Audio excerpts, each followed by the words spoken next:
mulai dari pantun dulu lah ya, jadinya sama-sama pantun tadi Pak Tengku juga pantun ya. Sekuntum bunga rapih ditata, bermalam sementara di tepi muara.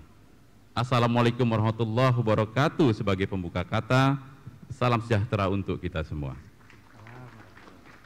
Terima kasih yang terhormat Bapak Deputi Dukungan Bisnis Pak Rudi, kemudian yang terhormat Bapak Kepala SKK Migas Perwakilan Sumatera Bagian Utara Pak Riki, Kepala Departemen Humas Bapak Yanin Holison, kemudian Pak Bupati siap, kemudian Kepala Divisi Pengelolaan Rantai Supply Pak Erwin, kemudian tentunya Kepala BPMA ya, Pak Tengku Muhammad Faisal, kemudian juga teman-teman semua, rekan-rekan K3S, rekan-rekan dari PHR tentunya yang datangnya rombongan banyak dan kita semua.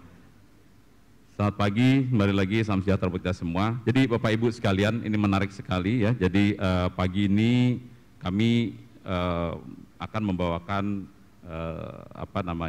manfaat berganda industri hulu migas. Saya tidak mengatakan efek Pak, jadi manfaat saja Pak. Tadi jadi diskusi sama teman-teman, efek itu bisa negatif positif katanya. Ya kita pakai dampak manfaat. Ya sebagaimana kita ketahui bahwa kalau kita lihat definisi dari satu dampak atau manfaat itu adalah ketika ada satu kegiatan, dia kemudian bisa menimbulkan kegiatan berikutnya. Jadi ini yang kita akan bahas. Nah, sesi ini saya akan memaparkan tentang manfaat berganda dari kegiatan operasi Pertamina Hulu Rokan, wilayah kerja Rokan yang berlokasi di Provinsi Riau. Mohon slide-nya di next. Nah, Bapak Ibu sekalian, izinkan saya ingin menyampaikan bahwa kami baru saja melalui 100 hari, Bapak Ibu. Tepatnya 16 November yang lalu, 100 hari, dan alhamdulillah kami bisa melaluinya dengan aman, selamat, lancar, dan tentunya ini tidak terlepas dari dukungan semua pihak, dari SKK Migas Sumatera Bagian Utara, partner kami yang luar biasa. Kita beri tepuk tangan dulu, yang begitu gigih dan giat terus membantu kami dari sejak alih kelola sampai dan hari ini. Kemudian juga pemerintah daerah, Pak Bupati kebetulan di sini, Pak Gubernur dan seluruh pemangku kepentingan yang ada di Riau khususnya. Nah, nanti sebelum presentasi ini, izinkan saya juga akan memutarkan sebuah video ya. Dan video ini akan menggambarkan perjalanan kami dari 9 Agustus sampai 16 November kemarin. Jadi kami berbagi ini dengan harapan memberikan semangat pada kita semua bahwa industri migas apapun itu, apapun tantangannya, kita tetap bisa eksis dan kita bisa berkontribusi lebih kepada bangsa dan negara. Mohon videonya dihidupkan. Sejak 9 Agustus 2021, kekayaan alam bumi Lancang Kuning mulai dikelola oleh Pertamina. Pengalian pengelolaan ini adalah sebuah tantangan di mana kita ditantang untuk membuktikan kemampuan kita. Jangan sampai produktivitas Blok Rokan menurun justru setelah kita kelola sendiri. Pertamina harus bekerja keras menjaga keberlanjutan Blok Rokan ini sebagai penopang produksi minyak nasional dan meningkatkan kemanfaatan untuk daerah. Saya percaya bahwa Pertamina mampu mengelola Blok Rokan ini.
Baik, terima kasih Bapak Ibu. Jadi itu kira-kira kilas balik setelah kita 100 hari lihat ke belakang, ternyata banyak hal yang telah dilakukan oleh teman-teman semua, oleh kita semua.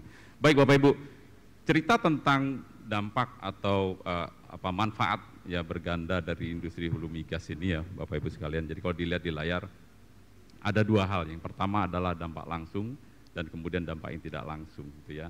Kita tahu bahwa saat ini pemerintah ya sedang gencar-gencarnya juga untuk kemudian mencari energi baru dan terbarukan.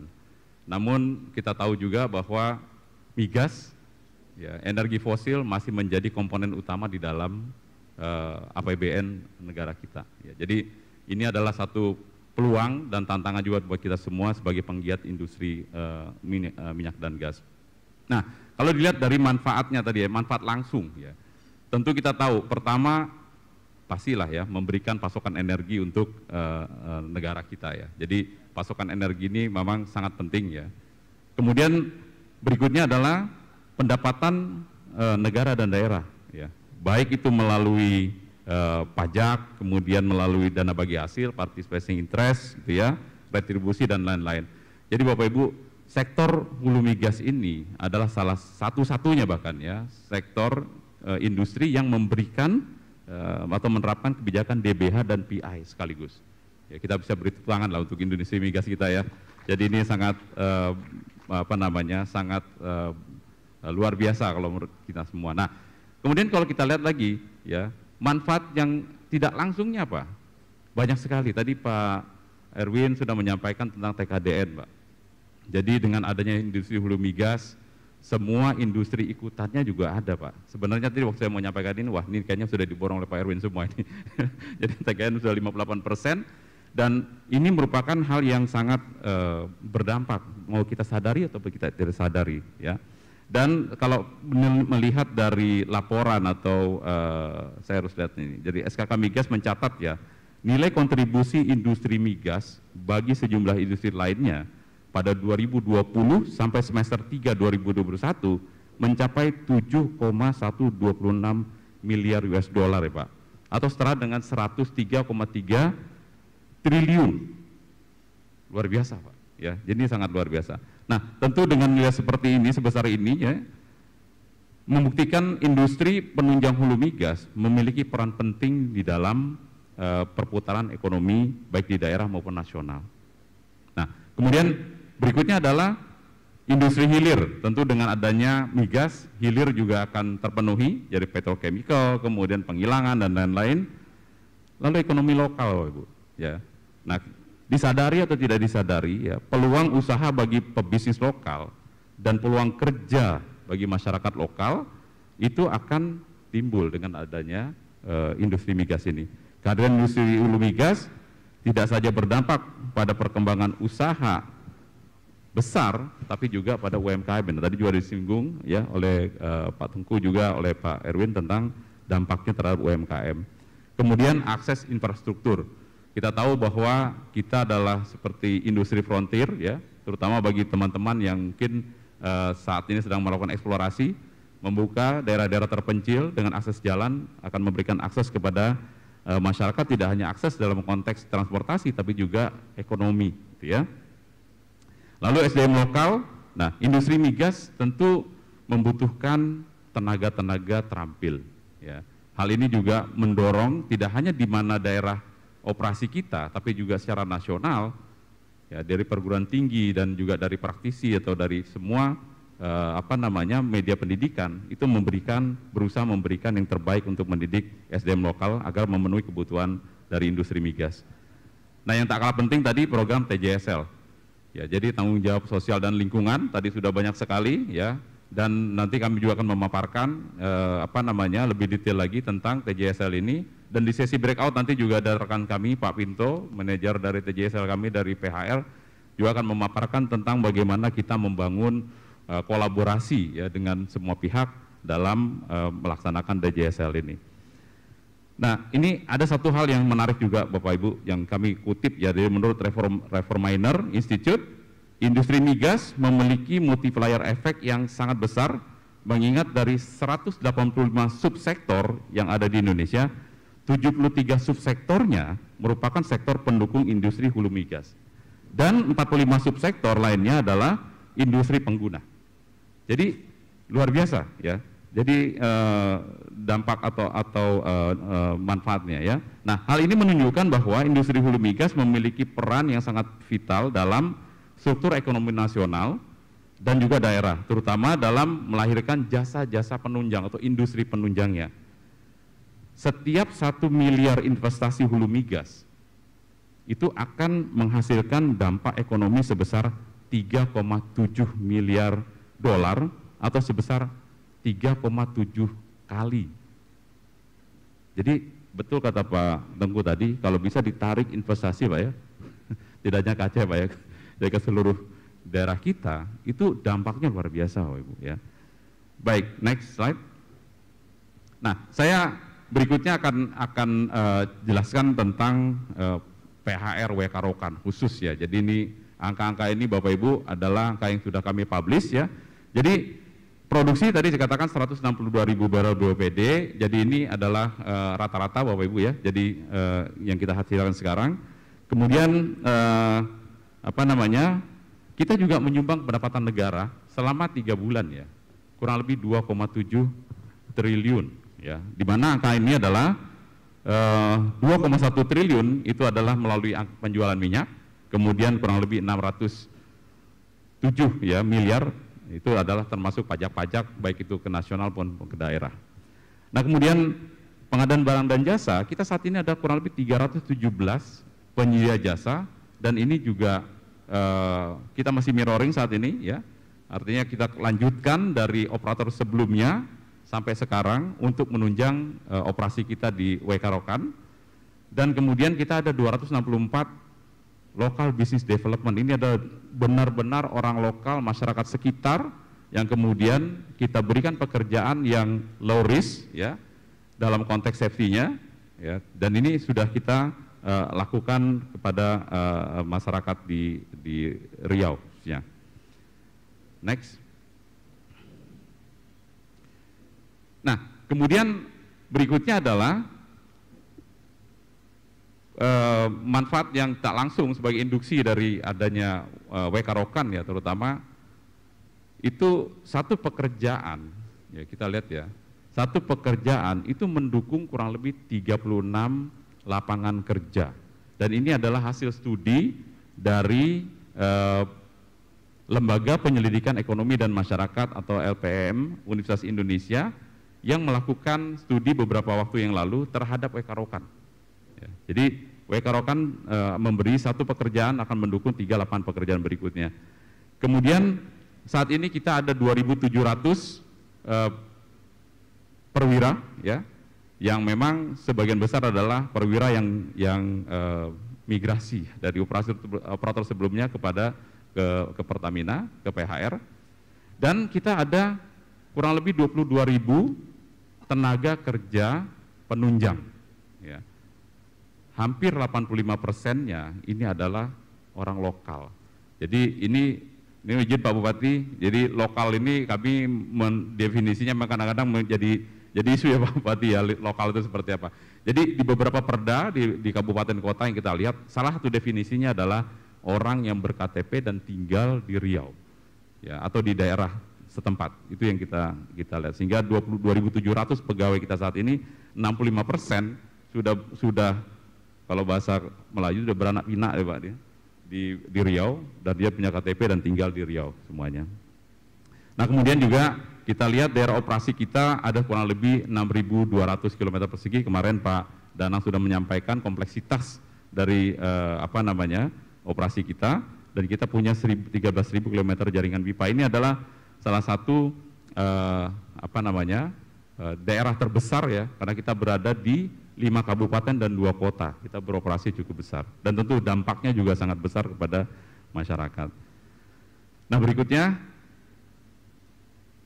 next slide Pak ya. Jadi berikutnya adalah tentang tanggung jawab sosial dan lingkungan Bapak Ibu. Tadi sudah banyak sekali dipaparkan bagaimana industri migas ya berdampak dan mempunyai efek atau dampak ya, atau punya berganda ya. Nah, disadari atau tidak disadari, program tanggung jawab sosial dan lingkungan ini adalah merupakan bagian dari atau bagian ikutan dari adanya industri migas. Di PHR kami punya 4 pilar, ya. Yang pertama adalah pendidikan, kemudian kesehatan, pemberdayaan ekonomi masyarakat, dan juga lingkungan. Ini adalah pilar-pilar pembangunan yang kami salurkan melalui TJSL, dan tentunya ini berdampak positif kepada masyarakat. Ya. Nah, program-program ini adalah lanjutan dari program operator sebelumnya. Ya, jadi kita lanjutkan. Jadi kita terputus mana yang masih baik, mana yang bagus kita lanjutkan. Ya, beberapa hal mungkin yang bisa saya sebutkan di sini adalah tentang di pendidikan misalnya, beasiswa untuk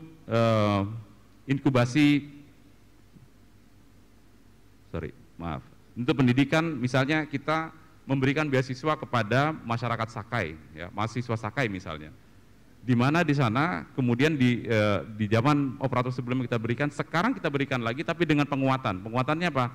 Memberikan bimbingan karir, ya. Kalau dulu misalnya diberikan beasiswa, dia tamat, dia bingung mau ngapain. Nah, sekarang kita sudah bekerja sama dengan Universitas Riau untuk bagaimana membimbing mereka ketika dia nanti tamat, dia bisa menentukan apakah dia mau menjadi pekerja, menjadi politisi, menjadi entrepreneur.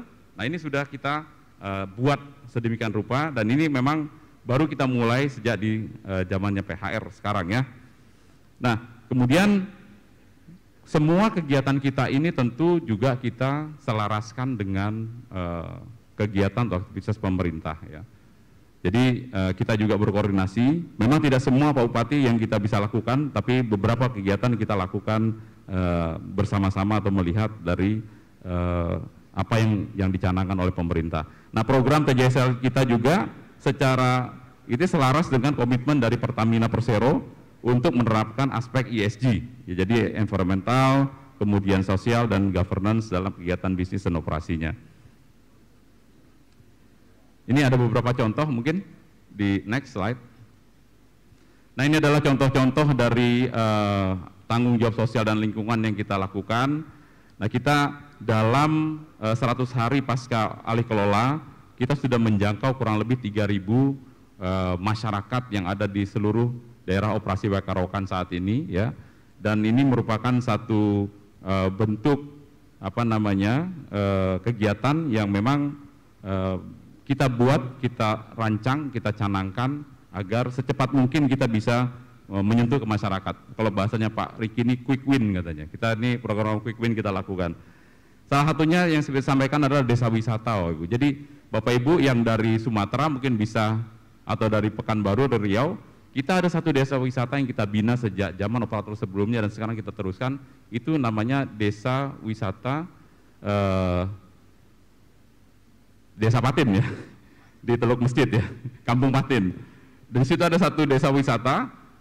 Kita bukan membuat tujuan objek wisata, tapi desa wisata di mana ini terintegrasi, ya, antara tujuan wisata sama kegiatan usaha yang memang ditujukan untuk mendukung wisatanya. Ada namanya Puncak Kompe, itu seperti Raja 4, kalau kami bilang itu katanya Raja 5, ya. Ini lagi ada juga yang bilang Raja 4 KW, jangan KW, Pak, itu memang Raja 4 Raja 5, ya, lebih tinggi dari Raja 4. Dan itu adalah salah satu objek wisata yang kemarin masuk di dalam 50 besar desa wisata Indonesia, dan Pak Menteri Pariwisata ketika itu berkesempatan hadir dan meluncing pemberian hadiah waktu itu, ya, untuk 50 desa wisata yang nominasi di sana. Jadi Bapak Ibu kalau ke Riau atau ke Pekanbaru, kami undang untuk silakan dinikmati desa wisata tersebut. Nah, kemudian lagi adalah bank sampah. Tadi kita udah lihat juga beberapa bank sampah, dan sekarang kita dulu memulainya 3-4 tahun yang lalu, sekarang sudah mereplikasi kepada 40 lebih, ya, bank sampah yang ada baik di Pekanbaru, kemudian di Siak, di Duri, gitu, ya, itu kita lakukan juga. Kemudian juga pencegahan stunting, ini juga salah satu yang kami fokuskan. Kami melakukan pilot project di Siak, ya, di Kandis, ya, di Kandis, dan kemudian satu lagi ada di Duri, ya, di Bengkalis. Nah, kemudian juga inkubasi karir. Nah, ini yang saya katakan tadi, inkubasi karir adalah program di mana kami berusaha semaksimal mungkin pemberian seperti beasiswa itu tidak kemudian menjadi ketergantungan buat mereka setelah mereka tamat sekolah.